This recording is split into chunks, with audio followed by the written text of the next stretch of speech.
Hello. Hello.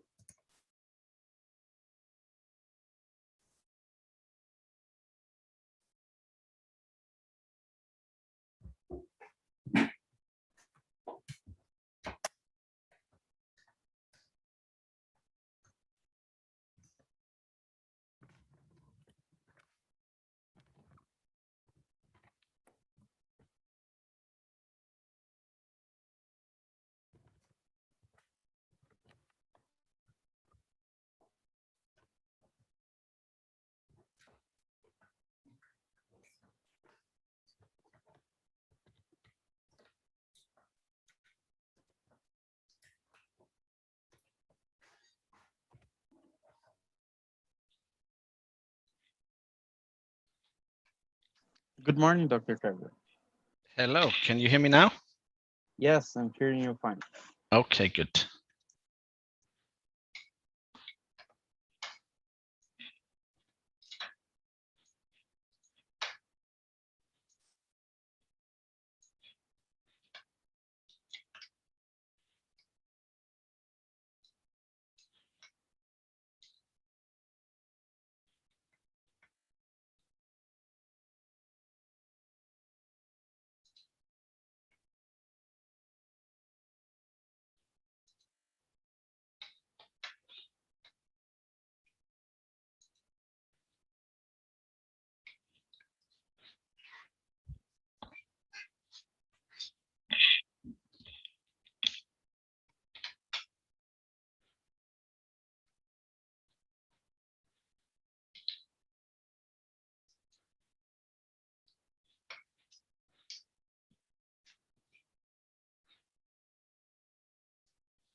So it's already time, but I think we have less than half the registered participants online. So is it okay if we wait 5 minutes so more people can join? Sure, I'm okay with that.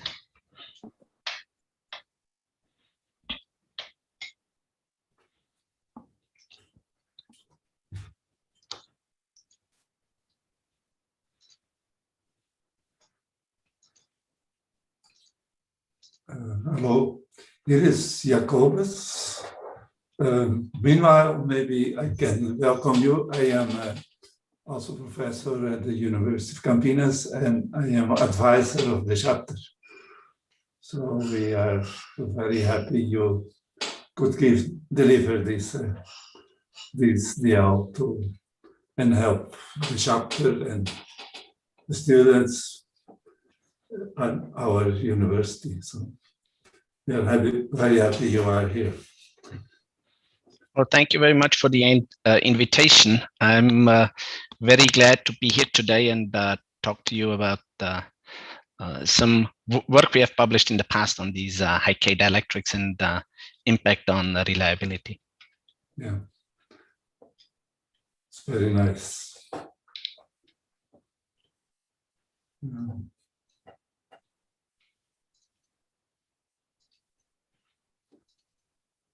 Maybe Alexandre Diniz, our director, can also give some few words about our Faculty of Electrical Engineering. So meanwhile, we wait for these additional minutes. So Alexandre, what do you think? Okay, Professor Jacobus, good afternoon for everyone. I'd like to thank you, Andreas Kerber for this presentation. For us, it's very important this kind of presentation, this kind of cooperation to improve the technology in my country, in Brazil. It's very important to show this kind of technology for my students, for the Brazilian students, to obtain this kind of results, to study this kind of results. Thank you very much, Andreas, for this presentation. It is a pleasure your presence here.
I think we're okay to start now. I think enough people have joined, so thanks everyone for joining the IEEE Distinguished Lecture on Reliability of Metal Gate and High-K CMOS Devices.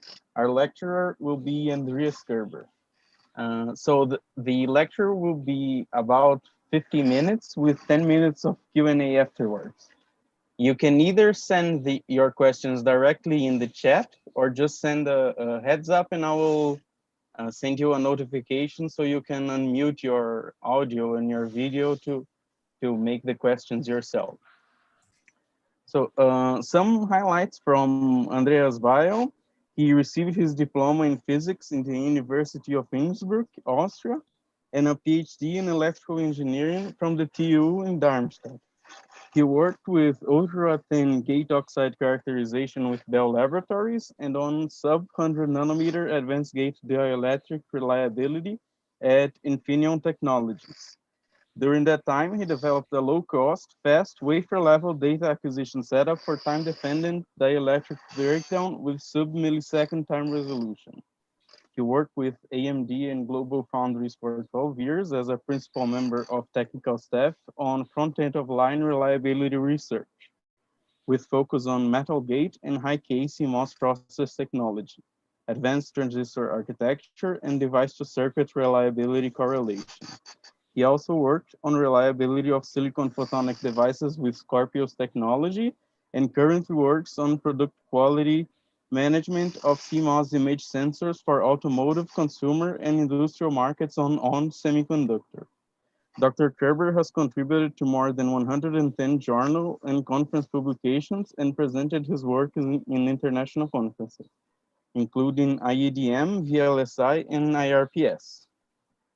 I'd like to thank everyone for joining once again, and thank you, Dr. Kerber, for delivering this lecture. When you're willing, the floor is yours. Thank you very much, Lucas, for the warm welcome. Let me now share the screen here. And I need to share here screen number 2.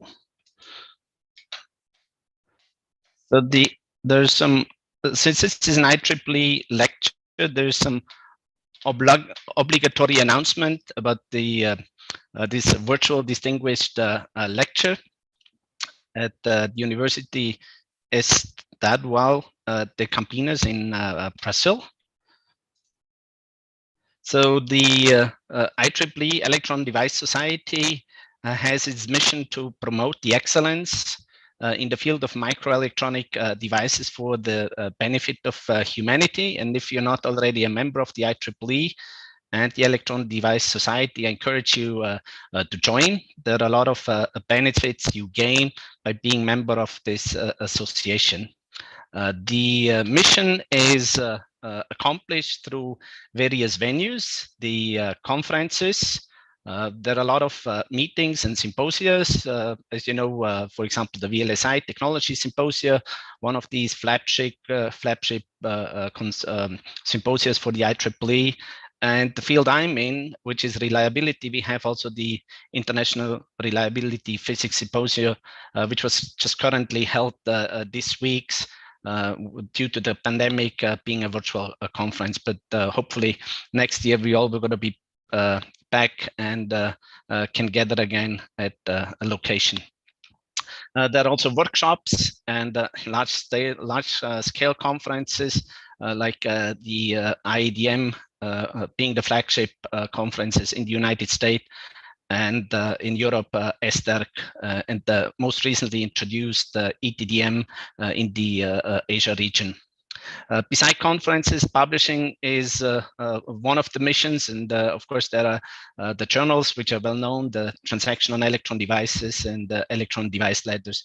But in addition, there's also educational outreach through webinars and technical recognition with the various awards sponsored by the IEEE EDS Society, as well as the EDS Mission Fund to support humanitarian activities.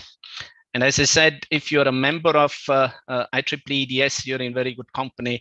Some of our members are well-recognized, celebrated members, or also Nobel laureates, as you can see on this slide here. So let me now get started with the lecture. I'll just, here we have it. So in today's lecture, I want to talk about the reliability of metal gate high K CMOS devices. Before I get started, just some acknowledgement. Most of the work compiled in this lecture was undertaken during my tenure at Global Foundries, and you see the collaborators from the reliability and organization there. Some of the folks, including myself, have meanwhile moved on to take on other challenges in the industry. Some of them remain as of today with Global Foundries. Outside Global Foundries, it's the collaboration within the research organizations we had, and some members are also acknowledged here, in particular IBM and EMEC as Global Foundries being a core member at EMEC in Belgium. Now, a little bit of motivation. As you all know, CMOS devices were successfully scaled over many decades starting in the late 60s and still continued to successfully be scaled node by node as of today. And one of the key factors in the scaling is just the reduction in feature size, which was governed by the scaling laws introduced by one of our celebrated members, Bob Denard, who is or who was at IBM. You can see that feature size reducing from 10 micron down to now not just 100 nanometer. Now we are far beyond the sub 100 nanometer feature sizes in the most advanced node nowadays. Thicknesses are also reduced. In particular, gate dielectric, starting out in the early nodes with almost 100 nanometer dielectric thickness. Now we are down to just 1 nanometer thickness. Material there changed, as you can see, in the early days, mainly just the use of silicon dioxide. As scaling became more difficult, nitrogen was introduced to enhance the dielectric constant and enable further scaling of the CMOS nodes. And then in about 2007, that's when high-K dielectrics were commercially introduced in CMOS manufacturing by first by Intel, but nowadays, you know, every player in advanced technology nodes is making use of high-K dielectrics. And in the with the introduction of these dielectrics, there were new challenges which needed to be addressed and fundamentals understood in order to overcome and utilize them in the advanced nodes. And we'll get to some of those, let's say, fundamental challenges and what their implications are nowadays. If you look a little more closely about the enablers for scaling in the last decade, but since this was presented in 2011, it's basically the last 2 decades already. So around the 130 nanometer node, you see just simply scaling the feature size didn't enhance the device performance anymore, and other knobs needed to be found to enhance drive current of those advanced transistors. And strain technology was basically introduced, I think, first by Intel, but very quickly again adapted by all the other players in the industry. And we have the two strain components. It's in the PMOS devices, it's typically the embedded silicon germanium, which gives the strain from the source strain region, while in NMOS devices, it's the liner surrounding the device, which delivers the strain to enhance the performance. And this is still being used in nowadays the technologies, but it enabled successfully scaling the 90, the 65 into the 45 nanometer node, as the dielectric thickness didn't really reduce in those generations anymore. So the performance enhancement came through optimization in strain engineering. But then in around 45 for Intel and subsequently 32 for the other industry players, the introduction of high-K dielectrics enabled further scaling of these nodes. And here you have now a substantial reduction in the equivalent oxide thickness due to the removal basically of the polydepletion effect coming from the electrodes. And this enabled, again, scaling from 4532 into 22 nanometer. But even then, it was running out of steam, and additional modifications needed to be made to further enhance performance, but at the same time also to enable the electrostatic to maintain the electrostatic performance of the devices. And it's basically from moving from bulk CMOS devices or PDSY devices, partially depleted SOI devices, which are very comparable to bulk devices, to a 3D device architecture. Or you can also find extremely thin SOI devices as well as an option for scaling into future technology nodes. But the multi-gate or the FinFET device architecture enabled successfully the 22 nanometer, 40 nanometer, and all the way down, I think, currently to 7 nanometer. It's announced that those device architectures are being used to further reduce device dimensions and enhance performance of these CMOS devices. So really the main enabler throughout the last 2 decades were first the introduction of strain engineering to enhance the performance. The next step was to introduce the high-K dielectrics. And the third step is to change the device architecture to enable further scaling of these CMOS technologies. Now, this brings me to the outline of the presentation. We're going to go and discuss in some detail the discrete device reliability after the introduction, and focus basically on 2 things: on dielectric breakdown, but then we're going to spend more time on discussing bias temperature instability, which I'm sure you have heard through many of the publications in the literature is one of the major concerns in terms of device aging in advanced CMOS technology nodes. And then in the second portion, we're going to link the device characterization or the degradation obtained from discrete devices and look for degradation seen in digital circuits, which obviously are used in CMOS products, not just simply the discrete device structure. Now here is getting started with the dielectric breakdown. Here is just a textbook definition of what the dielectric breakdown is and what it means. So basically you have an insulator in either a capacitor and transistor structure, and when this insulator loses its insulating property, then you declare that the dielectric has broken. And typically observation would be if you force, let me just 1 second here, get the pointer here.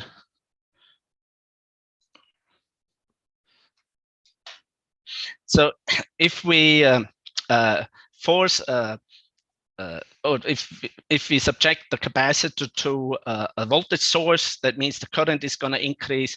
If you use a current source, then of course the voltage would collapse in the event of the dielectric breakdown.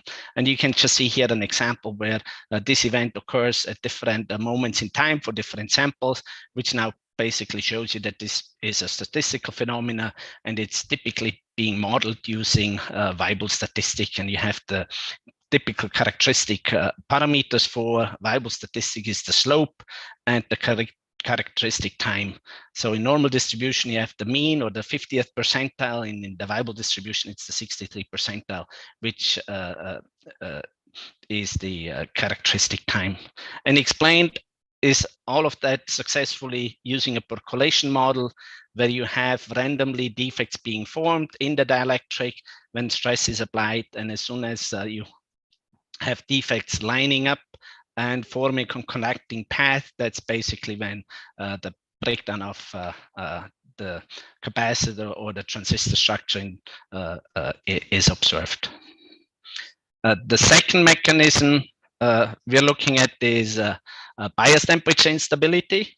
And bias temperature instability is not new to CMOS devices. It was known for many generations in conventional polysilicon and oxynitride technologies.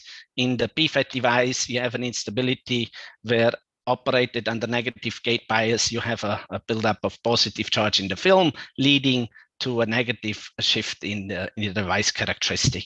Now, typically in NMOS devices, you didn't make the same observation in conventional CMOS technologies.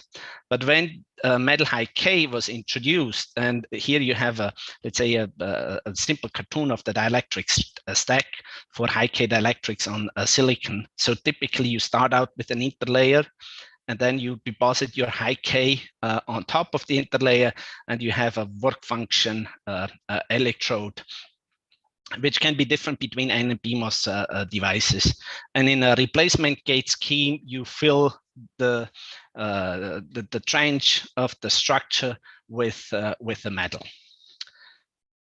And the introduction of this new gate stack for NMOS devices now also shows an instability in the NMOS device. So the introduction in the CMOS technology shows now also an instability for the NMOS device. And you see here, you can have here in the cartoon, as I said, there's typically little instability for the conventional, but now when you have a metal high K NMOS device and you apply a positive voltage to those devices, you can see you have voltage shift observed, and this is the PBTI concern in metal high K CMOS devices. One more remark on the PMOS devices.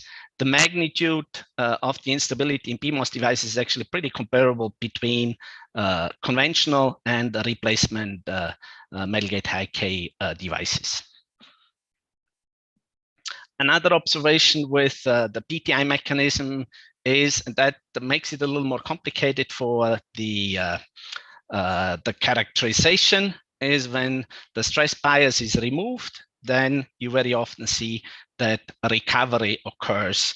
And when the bias is put back on, then the instability enhances again. And you can have this stress recovery cycle. And typically it's more pronounced for the PMOS compared to the NMOS device. And this is a very typical observation throughout the industry. You're going to see those effects taking place. The method we use to assess the instabilities. So typically, a constant voltage stress methodology is applied to address it in discrete devices. So you apply a stress, then you go back and remeasure the device characteristic, threshold voltage, or the on current, and you put it back to stress. But we also found that RAM stress methodology can be very beneficial in addressing instabilities or also the dielectric breakdown. And we actually have a very good quantitative correlation between these two, and you can derive mathematical description to demonstrate that those are equivalent. And of course, you can also confirm then that subsequently by experimental data. Beside the time-dependent breakdown mechanism, where both these methods were pretty widely used already for many generations, it wasn't widely used for the transistor degradation, the PTI mechanism. So we applied, we derived then the correlation and the translation between the constant voltage and the voltage RAM stress, and you have the references here where you can find all the details related to the derivation of those equations. Concerning the PTI characterization, you may find different metrics which are used to monitor the degradation. It can be either a voltage shift metric, which is basically measuring of the degradation around the threshold of the device, or it can also be an on current degradation metric, which is a very useful metric in assessing performance degradation in digital circuits. So you may find both on current degradation or threshold voltage shift degradation as metric. And for the characterization industry-wide, I would say nowadays, typically only spot measurements are used to determine the degradation due to the stress, and pre and post device characteristics are obtained to obtain the relevant correlation to conditions beyond just the spot measurements like threshold voltage, how threshold voltage correlates to on current degradation or to ID-lin degradation. But the industry has, and also academia, of course, have spent a lot of effort in minimizing the delays to maximize the degradation and try to assess the worst case condition for a discrete device and use those in the modeling for digital circuits. Another area of concern emerging is self-heating mechanism in the bulk FinFET devices. So this is, again, nothing really new for folks who have worked on SOI technologies, where you basically have the device sitting on an insulator, not just an electrical insulator. It also becomes a pretty good thermal insulator, and you have self-heating effects in PDSOI technologies as well. But now with the introduction of the tri-gate or the fin architecture on bulk devices, you can also now see that actually the device temperature heats up as the thermal conductivity to the silicon substrate is reduced with the introduction of the fin geometry.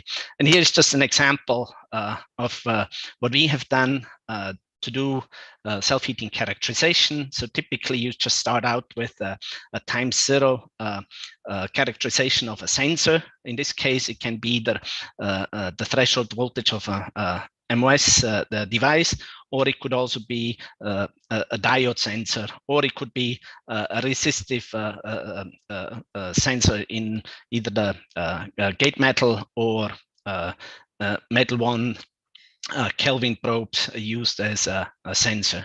And then after you've done the calibration with your sensor, you just turn on the heating structure, which in this case are the FinFET devices, and you look at the threshold voltage change or resistance change or diode characteristic changes, and then establish a temperature change with respect to power dissipation. So this is a very generic self-heating characterization methodology, and that's also what we employed to come up with self-heating assessment in bulk FinFET devices. And you can see here, these are typical conditions for aging-related stress voltages. And you can see you have up to 30 degrees C temperature rise in those devices, which can be observed. So it's noticeable, but the temperature rise is not as high as in some other device. In some of the devices which rely on, let's say, a strong poor thermal coupling to the silicon substrate, like SY FinFET devices, for example, or gate-all-around type of device structures. So in the bulk FinFET devices, we see moderate temperature rise, but it's noticeable, and that's why industry also pays a lot of attention to this mechanism. Now, this brings me to the first section. We're going to go a little bit through dielectric breakdown, and then more detail on the PTI characterization. So when we started with the introduction of the high-K dielectrics into the development process, the first thing we had to look for was a figure of merit for DDDB, how it really correlates to process parameters. And the two main ones from gate dielectric perspective are either the capacitance or the leakage. And we just plotted a lot of data collected during the early phase of development in the gate first metal high-K technology we developed. And you can see, if you just plot it purely against the capacitance obtained from the structure, you see a pretty poor correlation of failure times. And again, since we use Weibull distribution, you have here the 63 percentile plotted for various process conditions. But the same data now is plotted versus the leakage. You see you have very good correlation, and that helped us in guiding the process development in making the right choice in terms of dielectric breakdown. You can see the lower the leakage, the better it is for dielectric breakdown. So you have the lower the leakage, yes, the higher, the longer your failure time, while high leakage sample have shorter failure times. And this figure of merit really was used throughout not only the 32 nanometer, but then also subsequent process developments as a guiding principle for making the right choice for process choice for dielectric breakdown. Now, in terms of projection, the two main parameters in time-dependent dielectric breakdown, which are used to project to low failure fraction and large product area, are the Weibull distribution and the voltage acceleration factor. So the Weibull distribution, what was observed here is that on small devices, you have a pretty wide spread in the distribution, and the larger the device gets, the more progressive the distribution gets, the tighter the distribution.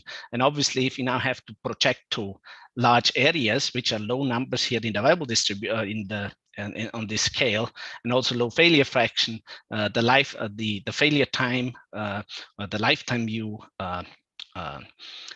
project becomes significantly lower if you have conservative parameters. You see here with adequate modeling of the Weibull distribution, you gain more lifetime, and that was a critical factor in enabling metal high K into CMOS technologies. And the other one is the verification of the acceleration factor. Since power law distributions were used for other polyoxynitride, ultra-thin polyoxynitride devices already, we were able to just confirm the applicability of the power law voltage dependence and make use of those acceleration models also for projecting the lifetime for metal high K devices. And these were really two important factors in the development of the first node. In terms of modeling the failure times and the distributions, not only the experimental data was collected, but then also the models were refined. And refined models, Global Foundries, we had a model attributing the change in the slope. So basically, the question is, how can you model a change in this Weibull slope from a small device to a large device? That followed a very basic concept that you have degradation rates in two different layers. And in a small device, it would only be one layer which terminates the failure of the entire stack, while in a large device, it becomes a random event in both the cases. And now you have basically more defects lining up, required to line up to form a failure in the large device, and that's how you get the benefit in the Weibull distribution. So it just basically comes from assuming different degradation rates in two layers. A similar concept was seen previously, that you have a local failure and the local failure then evolving as part of a progressive failure. And this was a work from IMEC where they said a similar concept may also apply in metal high K stacks and can also explain the change in the Weibull distribution, which is also seen in ultra-thin conventional polyoxynitride stacks. So that's what their proposal was in modeling the TDDB distribution. If one can explain it, the other can explain it, then the sum of both can explain it as well. And that was work from Jordi Sune saying that, yeah, you can have a competing degradation of to a layer plus a progressive wear out component that will also explain the change in the Weibull distribution with area. And this altogether just gives you more confidence that you have now not only experimental data, but also physical models explaining why these observations are made and help to justify the use of a progressive Weibull distribution in the projection to large area and low failure fractions. Now, the second mechanism we're going to talk about is the bias temperature instability. And as I said, for PMOS devices, it's not new. It was there in previous generations as well, in particular with the introduction of the nitrided oxides. And the observations are that you basically have just negative VT shifts, which is positive charge in the film. The charge can be either in the interface or in the dielectric. And in case of now metal gate high K devices, you may also have, since the interlayer has similar properties as thermal or a nitride oxide, you can now also have contribution from the high K layer to the NBTI mechanism. But overall, it's expected that you have very similar kinetics as in the conventional polyoxide nitride devices, and this is also experimentally observed. For the NMOS devices, as I said, with the introduction of the high K, there was a new degradation mechanism observed, and it's basically attributed to electron trapping in the high K dielectric, either in the bulk of the high K, but it could also be at the interface between the interlayer and the high K dielectric. You may also see in some cases when interlayer are of poor quality, you may also have electron trapping in the interlayer as well. And most of the observation related to PBTI in high K dielectrics can be explained by this basic defect band model. And you very often see that these defects, they are attributed to oxygen vacancies in the high K dielectric. And there's been a lot of theoretical work in that direction also to just provide the fundamental understanding on those defects. From a circuit perspective, of course, it's always nice to have a physical picture guiding you, but from the implementation in aging models, very often you're going to see then more generic basic models describing the instabilities. You often see power law models in the time evolution, and voltage dependence, also either a power law or an exponential voltage dependence. And as I said before, it's either a voltage shift you model or a current degradation. And you have a characteristic prefactor, which is just used to calibrate to your experimental data. Now, in small devices, things get a little more complicated, as it's not only the mean of the degradation, but you're also going to get now variation. As in small devices, you're going to have stochastic process coming from the individual charge traps leading to the stochastic variation. Now, the question is, what is the implementation on the circuit? For logic circuits like the ring oscillators, typically it's still the mean degradation which is most relevant. So it's either the mean voltage shift or, in terms of performance, the mean current degradation, which is the relevant factor. In SRAM devices, the situation is different here. The unit cell of the individual circuit is just 6 transistors, so you have 2 cross-coupled inverters and the baskets accessing them.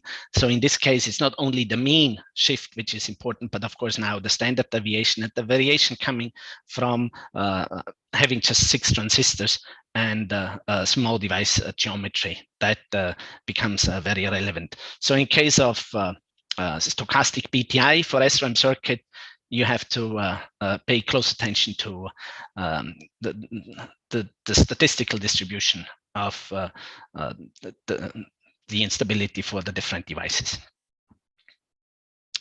One word on the degradation kinetic. So typically, as I said before, we have these power law dependencies we use. With increasing voltage, you have increasing magnitude in the mean shift.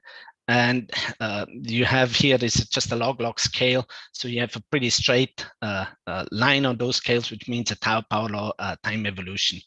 As I mentioned, the industry and in academia, there was a lot of discussion about these recovery effects. And in order to address that, we just simply implemented a test where we measure with short delays, like in the microsecond, and compare them to not long delays, but moderate delays of millisecond, which was for some time really considered, let's say, the industry standard. And if you look up JEDEC specifications on how to do NBTI characterization, those delay times were proposed. And we just compare those two, and actually you see that when the level of the degradation is small, here the NBTI device and the stress time is short, you can see some difference between the solid lines, the symbols and the dashed lines here, and there is a small recovery here we just plot directly the difference between the two, and you can see there are 2, 3, 4 millivolt differences between those. And at small levels of degradation, of course, this becomes a fairly significant relative error. But when the degradation further increases, then this becomes a diminishing factor. So for long-term low voltage projections, the delay in the measurement is not the most critical factor. So 2 millisecond and 10 microsecond basically lead to very comparable levels of projected degradation.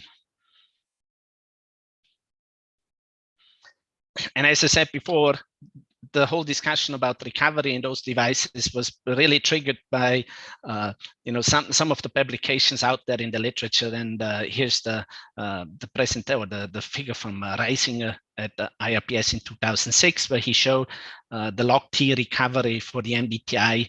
And in his case, he could have individual samples showing 30 millivolt shift at short times, and at the typical time,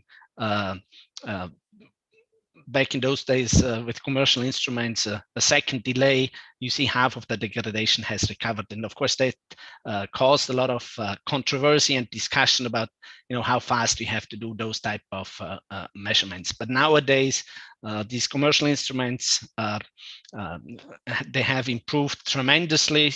So he used, in this case, experimental setup, in-house built setup to do those fast characterization.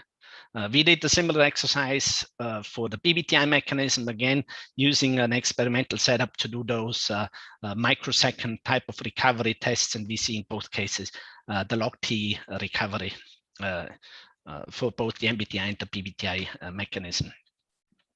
Since the recovery is spread over many orders of magnitude in time, of course, it becomes difficult to acquire lots of statistical data, as you have to measure long recovery times. So the practical aspect for the characterization methodology then also needs to be taken into account. And that's why in industry, you may just find either doing DC type of characterization with short delays, or you do AC type of characterization to assess the impact of switching in digital circuits.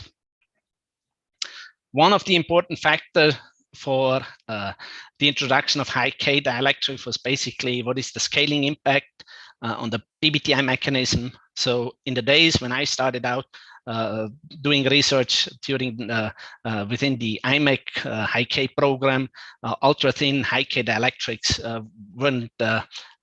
it wasn't feasible to fabricate those samples. So we always ended up with 4 or 5 or 6 nanometer thick dielectrics and started characterization on those. Obviously, the thick films, they have more instability, as you can see now from work conducted later on, but we were able to progressively scale those films to much thinner dielectric thicknesses. And nowadays, you're going to see somewhere around the 2 nanometer range high K dielectrics being used in the industry. And that was a crucial factor to get those get the material into manufacturing. You can see here we fit the data to either, in this case, a quadratic model, which implies that the charge is located throughout the film. Obviously, you could also use a linear regression, and that would point towards charge located potentially at the interface between the high K and the interlayer dielectric. But it's a popular assumption that the defects are located in the high K and distributed throughout the high K dielectric. And scaling is the means to reduce overall the instability. And it was the important factor, as I said before, getting those films into volume production. Another factor to look at is the change in the device architecture from the planar devices to the fin devices, and what the observations are in that change. You see that the PBTI dramatically improved, going from a planar device to a thin device, while NDVTI showed some degradation. But overall, there was still benefit going from a planar to a thin geometry. And you can attribute these changes to the lower field in the NMOS device, going from a highly doped substrate to basically an undoped substrate in case of thin or a low doped substrate. Now you don't have the same requirement on the gate electrodes being close to the to the band edge of the silicon. So you operate basically at lower fields in case of FinFET devices. On the NBTI, the popular argument is that the change in the crystal structure and the roughness of the fin enhances the NBTI mechanism, but it's still fairly comparable to planar devices. In the next few slides, we want to go a little more into detail about mimicking stress conditions for discrete devices to be closer to digital circuit operations. So previously, all the characterization was done just applying a DC stress and then doing intermittent readout of either threshold voltage or on current. But in digital circuits, of course, there is AC operation. AC stress would mean you're only applying a AC signal to the gate. You have your source drain grounded. But in many of the circuits, it's not just modulation on the gate, but you also have modulation on the drain, which is an inverter type of configuration, where when the stress is applied to the gate, the drain and the source are grounded, while in the alternate cycle, you actually have a high voltage on the drain and the gate is at grounded. This would be the typical stress configuration in a inverter circuit or in a cross-coupled inverter circuit in SRAM devices. And we very frequently see that those type of stress methods are applied to discrete devices as well now to see what the impact is of these recovery effects on the degradation. And we have studied that as well here in discrete devices. On the left-hand side, this is just the frequency impact for both the NFET and the PFET devices. We compare planar and FinFET device architecture. You see for the NBTI, you have somewhere between 50 to 60% remaining degradation under the AC modulation, while less of a recovery occurs in case of the PMOS, the NMOS PBTI. But you also have, in this case, some recovery in those devices as well. And this was tested across frequency range, which is typically accessible through external instrumentation. So from low frequency sub-hertz switching up to about 10 kilohertz, which can easily be provided from external instrumentation. If you have to go to higher frequencies, then on-chip or ring oscillators directly can be used to expand the scale here to higher frequencies.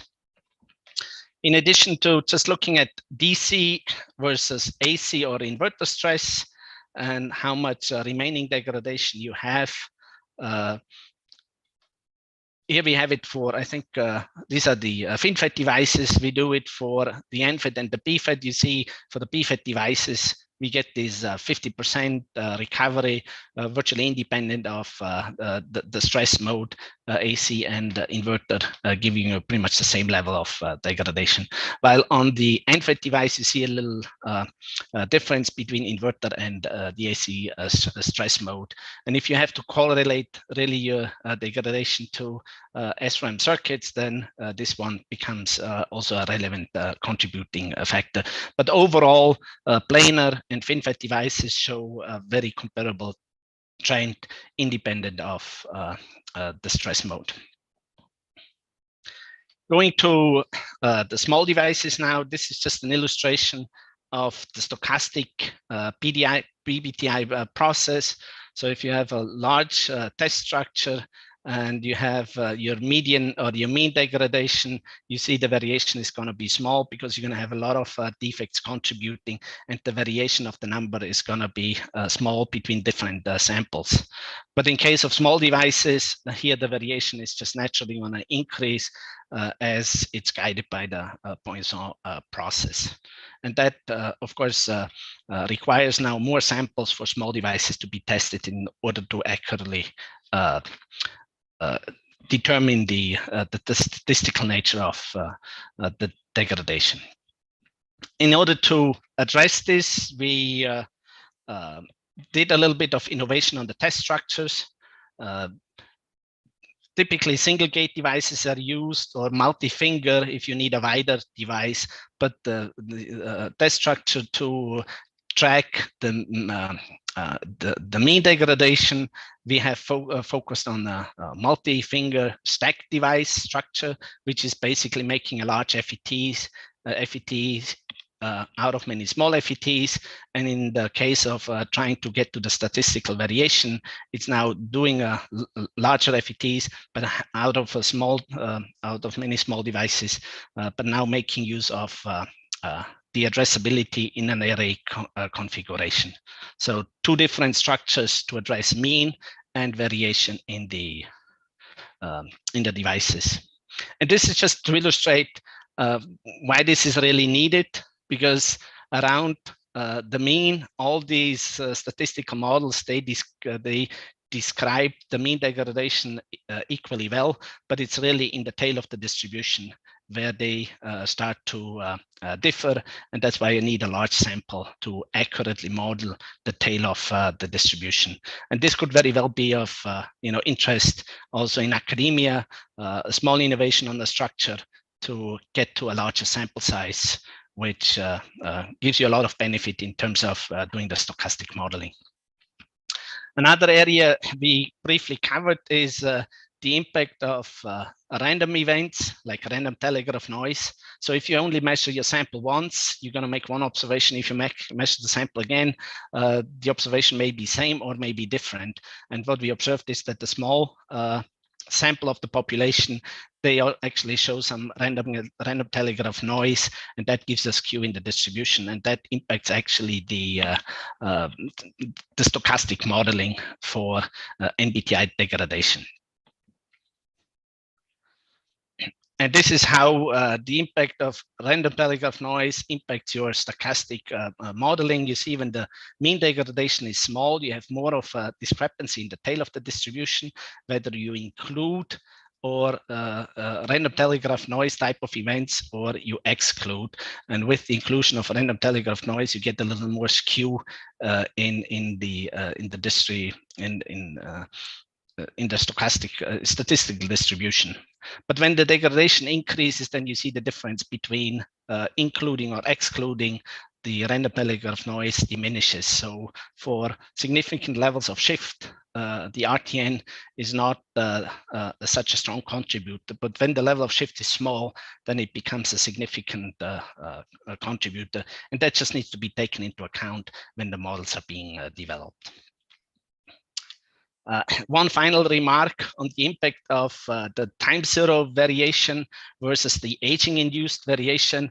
This is a rather busy slide, so I just want to give you the high levels here. Changing from the bulk planar devices with highly doped substrate to the thin architecture with reduced dopants in the substrate, you got a substantial improvement in the stochastic variation for the time zero threshold voltage. But since the aging is attributed to the defects created and charged due to aging for a certain amount of shift, the number doesn't really change. So you have no benefit moving to a thin structure in terms of PTI-induced variation. But since the time zero variation improved, the other component remains basically the same. The relative importance of the aging-induced variance becomes more critical. And that's why PTI-induced variation is more of importance for the thin technology compared to the bulk planar devices with the highly doped substrates. Here is just a brief summary of what we discussed. I think for the sake of time, I'm not going to repeat what is said here, but want to move now to the oscillator circuits and the innovations we have done on the oscillator circuits characterization to really capture the NBTI and PBTI component and hot carrier component in the digital circuits. And this is basically summarized here. So in the past, time resolve characterization wasn't really available, but with the introduction of synchronized power supply switchings in commercial instruments, fast PTI was basically enabled. And the same methodology now was extended to the ring oscillators. And we could measure frequency, time zero frequency, and also frequency degradation now with very short interruption. And since the structure design has an enable gate, you can actually stress the device in a static mode and measure the frequency after the stress, or you can have the device run in a dynamic mode, which is the typical, of course, mode for operation of a ring oscillator, where the signal propagates through the chain and is feedback to the input, and you have your oscillations, and then you can, in that configuration, also measure the frequency degradation after a dynamic stress. And with the use of a digital scope, you get all the benefit of the digital scope doing the math on the frequency burst captured by the scope, which is basically just a jitter analysis, which gives you the mean degradation, the variation, the number of observations, a number of transitions in the burst, and which is relevant in the further analysis of the aging degradation.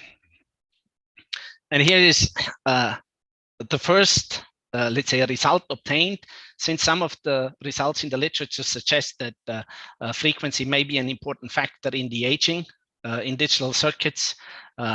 For the NBTI and the PBTI mechanism, we measured different lengths of oscillator with different frequencies and looked at any systematic impact on the frequency degradation. Unfortunately, this was back then not taken on same structure on same silicon, so there was different designs in two cases and also different process vintages, so they don't really line up perfectly, but basically across one group of experiments, you see very little variation across a fairly wide range of frequencies. So you're going here from this is a gigahertz, so this is just from a few megahertz all the way to a few gigahertz. So you have 3 orders of magnitude difference in frequency, and you have very little dispersion in terms of degradation with frequency. And actually, this is also consistent with what we have seen on the discrete devices, where we go from subhertz to kilohertz. We have very little dispersion, and very little dispersion extends all the way to the gigahertz. So we don't really see a frequency dependence in the degradation for the PTI mechanism. Now, more important for the ring oscillator is to decouple the PTI degradation from the hot carrier degradation. Hot carrier degradation we haven't discussed here in this lecture so far, but basically the oscillator is intended to capture the hot carrier degradation. And the only thing I want to point out here with these time resolve characterization, you can actually see the hot carrier degradation, which manifests itself in a steeper time evolution with time. And when you go to high voltage and long stress times, you see this transition. So you have a PTI aging mode, and you transition to a hot carrier aging mode. This was seen in polyoxynitride. You can also see it in metal high K. Just gets a little more complicated in choosing the right temperature and voltage conditions to make this observation. But in general, in high K dielectrics, where you have both NBTI and PBTI aging mechanism, and across moderate temperature range, you typically only see PTI degradation in those devices, and it shows up as a shallower time evolution and lower voltage dependence compared to the hot carrier. Now, one thing I just want to remark here is concerning the self-heating. Self-heating, as we said, it's a growing concern but maybe not for standard cell operation in digital CMOS. So we have here a 13-stage and a 101 stage ring oscillator in bulk fin technology, and you see at short times you have both short and long ring leading to the same level of degradation, which suggests that there's no noticeable temperature rise even at the stress condition. While at long times you have here the discrepancy which comes from the hot carrier impact in the shorter oscillator having more switching activity compared to a longer chain with less switching activity. Now, in case of SOI fin technology, since Global Foundries acquired the IBM microelectronic division, we were able to get access also to the SOI fin technology and can do a direct comparison here. And you see when fins are formed on an SOI substrate, at short times, you can see actually a difference in the PTI degradation between a short and a long ring. And in this case, there is a noticeable temperature rise at the stress condition in this device. So you have a 1.75x difference in the degradation. And if you use the Arrhenius model to derive what the temperature difference would be, it's actually 30 degrees C temperature difference. And all these calculations point in the direction that SOI fin has about a 4x higher self-heating compared to the bulk fin.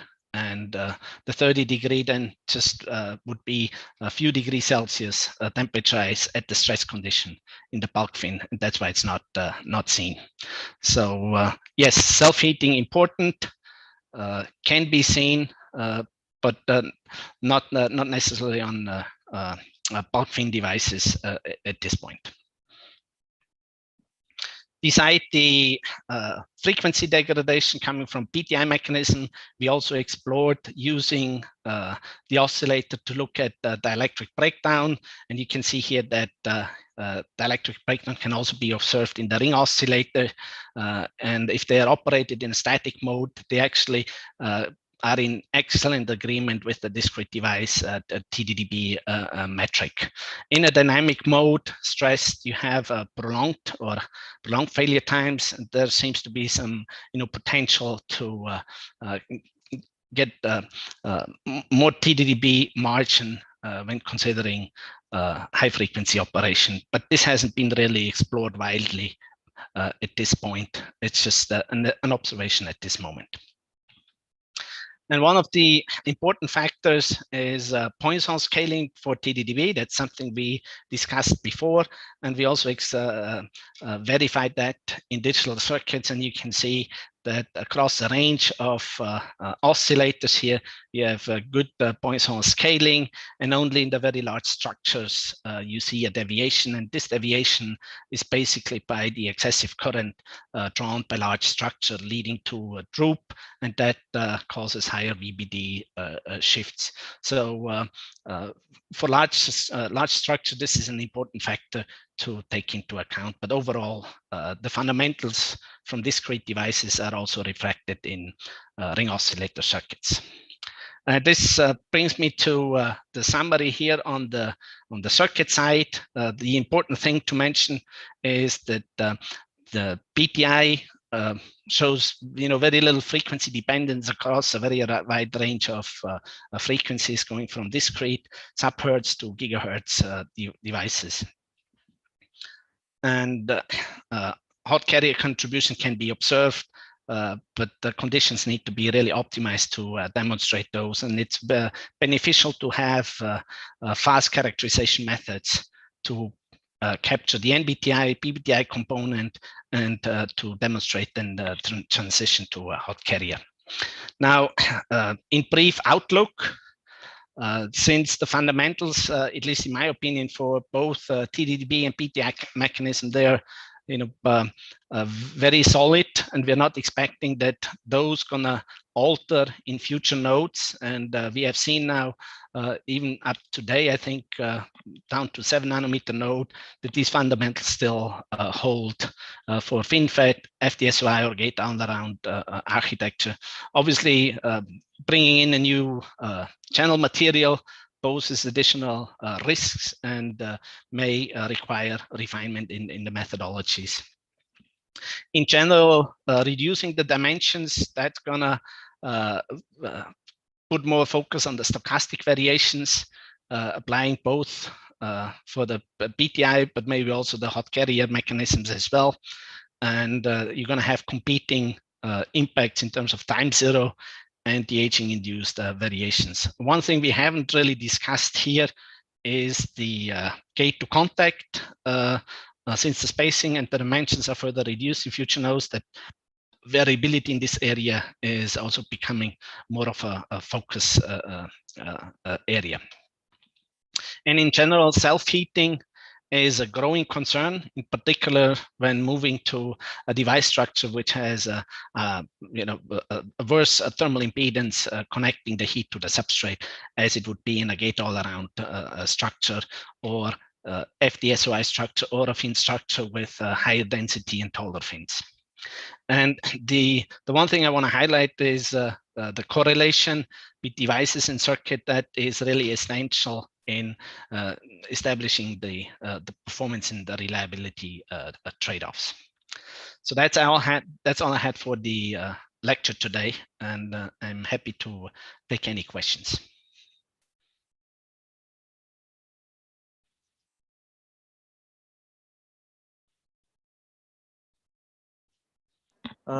I have one question where you said on the evolution to FinFET devices, where the PBTI decreased, but the NBTI increased.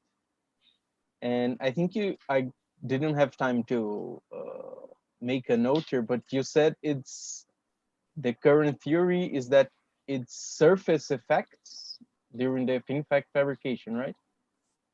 Yes. So in planar devices, you have, I think, mostly 100 surface orientation for the channel.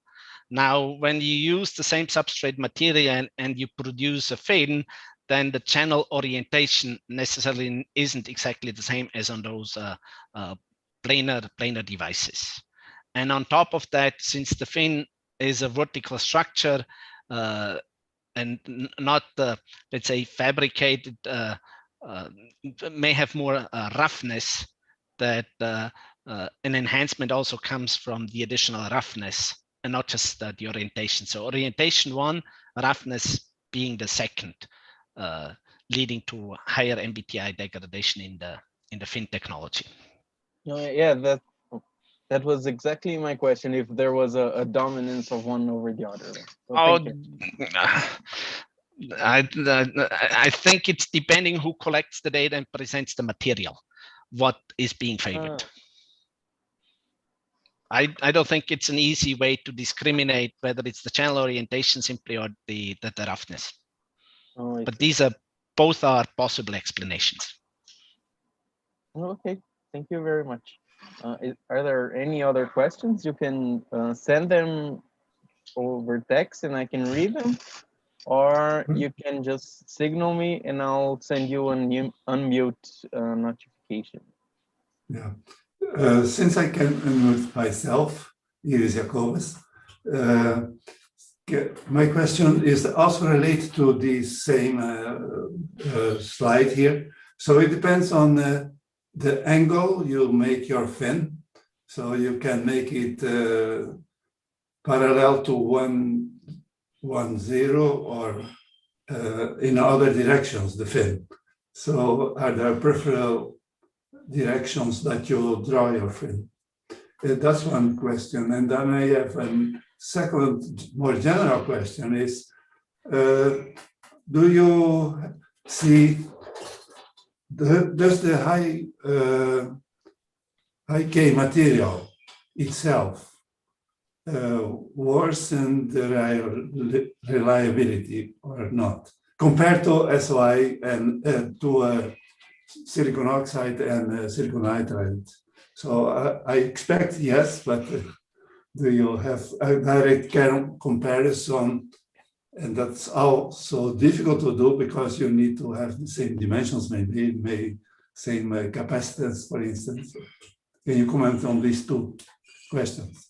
Yeah, concerning the orientation, I don't recall that there is a particular orientation which would give you, let's say, significantly reduced NBTI degradation. So then it just the way the structure is placed. Yeah. I don't think there is any, let's say, strong indication that there is a preferred orientation. Okay. I remember in the early days with a tri-gate structure in different orientations being placed, there were some observations, but I don't think that these observations did manifest itself that you said there is a preferred orientation, and only that orientation would give you a superior NBTI performance compared to others. Yeah. And comparing the materials, the comparing the materials have been the important factor really for the introduction of high K was scaling the layers to a thickness so that the aging or the charging instabilities became manageable. And I think this this remains. And if you would go back and try to redesign any of those CMOS technologies and say, instead of using a thin film, you use a 5 nanometer thick film, I don't think you would you would make any different observation. So the film by itself is inherently defective, but by making it thin enough, it becomes manageable. And I don't think that property really changed. Yeah. Okay, thank you. So if you think of using it in any of, let's say, for any research projects, and you need to minimize instability, you wouldn't be able, I think, to go with a 5 or a 10 nanometer thick film. Those would fundamentally still be very show a high level of instability. Yeah.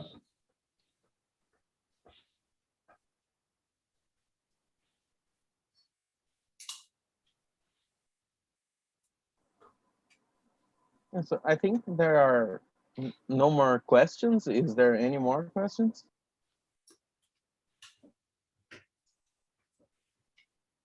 I think people are already starting to leave. So thank you again, Dr. Kerber, for his very nice presentation. Yeah, thank you very much. There are also some notes here in the chat. People like Sergio Bampi and Pavanello, Marcelo saying goodbye and thanking. Thank you very much for having me. It was a pleasure, and hope we're going to be able to meet in person one of these days. We also hope so. Yes. Thank you. Thank you very much. Goodbye. Bye-bye. Thank you. Goodbye.